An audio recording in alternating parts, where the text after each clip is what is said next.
महत्त्वाची बातमी। मुंबईसह नागपूर आणि छत्रपती संभाजीनगरमध्ये घरगुती गॅस सिलेंडरसाठी अजूनही रांगा दिसून येत आहेत। एचपी गॅसच्या गोडाऊनच्या बाहेर पहाटेपासूनच दररोज लोकांची रीघ लागते।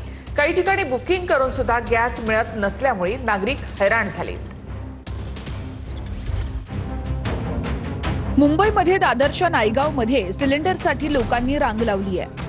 पहाटेपासून लोक सिलेंडर घेऊन रांगेत उभे आहेत।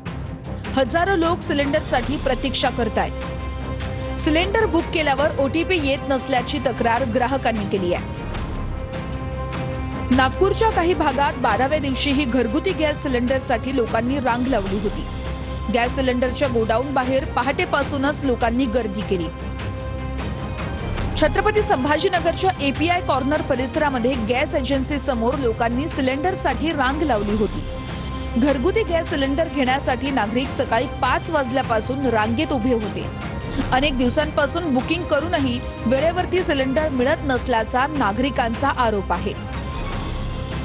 भिवंडीमध्ये 5 किलोच्या कमर्शियल सिलेंडरसाठी कामगारांनी रांग लावली आहे। गॅस एजन्सीकडे दररोज केवळ 40 ते 50 सिलेंडर उपलब्ध होत आहेत। जे लवकर पोहोचतील त्यांना सिलेंडर मिळेल अशी स्थिती निर्माण झाली आहे। त्यामुळे हे कामगार रात्रीपासूनच रांग लावतायत। सिलेंडरसाठी नंबर लावून हे कामगार जिथे जागा मिळेल तिथे झोपून रात्र काढतायत।